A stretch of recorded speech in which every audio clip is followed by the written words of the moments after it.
Hello everyone, welcome to my Prague vlog part 2. In this video, I will be sharing my day 2 and 3 in Prague along with some popular photo spots, tips and related information. Also, if you haven't watched part 1 of this vlog yet, please do watch it on my channel, as in that I have shared my day 1 in Prague, and if you like it, please do give it a thumbs up and don't forget to subscribe my channel. So without further ado, let's get started. So day 2 we started by getting very early morning and headed towards the Old Town Square to get some good pictures. It is framed by historic buildings, Gothic architecture, colorful facades, arcades and cathedral, so there is a lot to photograph. One of the most iconic building in Old Town Square is the old astronomical clock, where you can take some good dramatic photo. If you have watched part 1 of the vlog, then you already know what a miracle this astronomical clock is.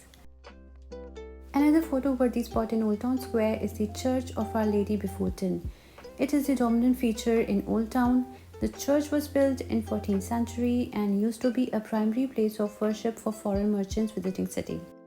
It is the most important Gothic style architecture in Prague, which makes it best photo spot in Old Town. I believe the best thing we did in Prague was seeing the sunrise in very heart of the city, Charles Bridge. And wow, what an experience it was, walking through almost empty streets, beautiful spring morning light, the mist is slowly rolling over the Vltava river, and of course Charles Bridge itself. What an unique magical moment and a great touch of nostalgia.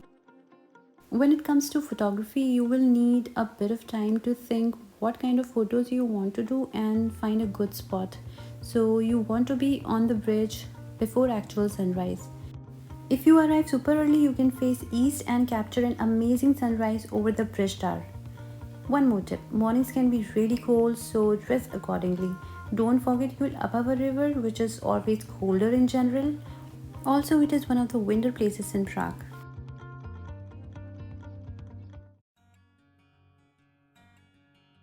So by then we got so hungry, but everything was closed, so we were just taking a walking tour of the city and looking around if any cafe is open.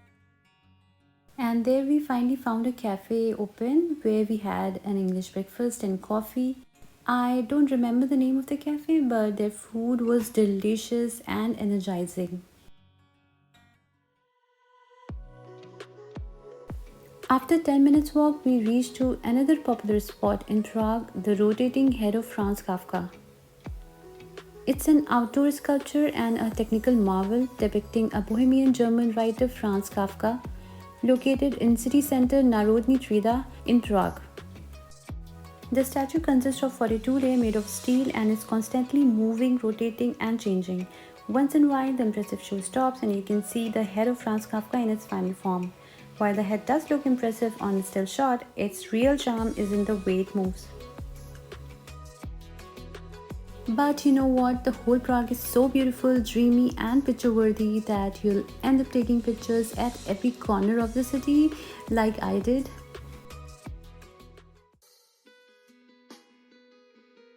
So the third and the last day in the city, we started a walking tour near Powder Tower. It is also called Powder Gate. Built in 1475, is one of the symbols in late Gothic Prague. It separates Prague's new town to the old town. Back in 11th century, it was one of the 13 gates through which Prague citizen could enter the old town. Also, if interested in scenery, you may climb 160 steps of the Powder Tower for a stunning view over the old town, new town and all way across to the Prague castle. The tower itself is quite photogenic too from all the angles.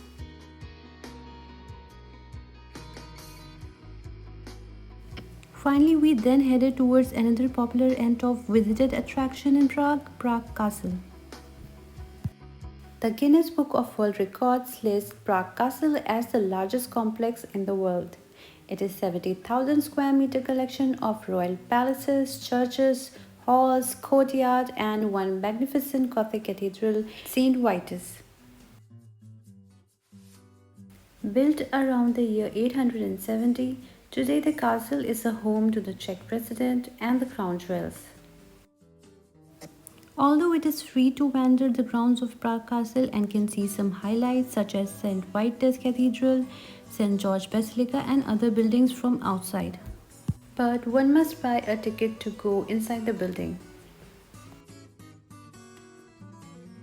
If you plan on visiting Prague, does not matter if you're enjoying the long weekend or if you kind of have to rush around the city's top attraction in only one day, Prague Castle is obviously a thing you cannot miss.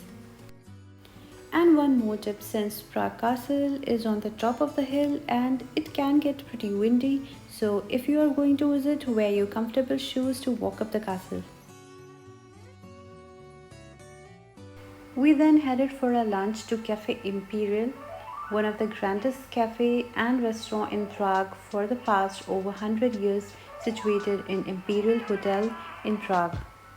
It was built from 1913 to 1914 and today is listed in top 5 beautiful cafes of the world. Millions of ceramic tiles covering the walls and the pillars of the cafe in floral and animal designs depicting oriental or Moorish scenes. I highly recommend this place not just because of its luxurious interior but because varieties and high quality food with reasonable price, friendly staff and where you can enjoy the unforgettable atmosphere with a touch of the early 20th century. And I strongly recommend to make a table reservation at least 5 days in advance.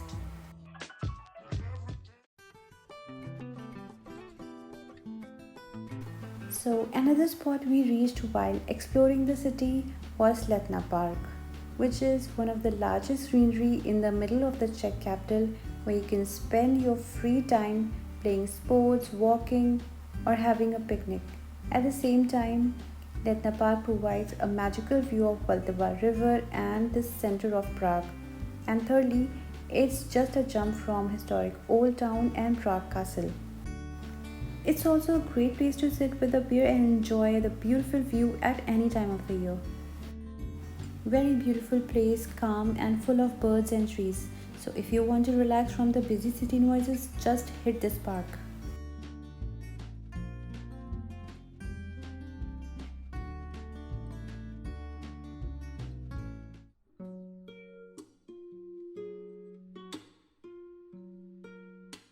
So, after spending 3 days in Prague, I still didn't want to leave. Felt like we didn't do Prague justice and left so much unexplored. But hey, at least now I have a reason to come back in future. Also, if you have ever been to Prague, do share your experience in comment section. I would love to know. So that was all for the vlog. I hope you liked it. Do give it a thumbs up and subscribe for more. Thanks for watching. Bye.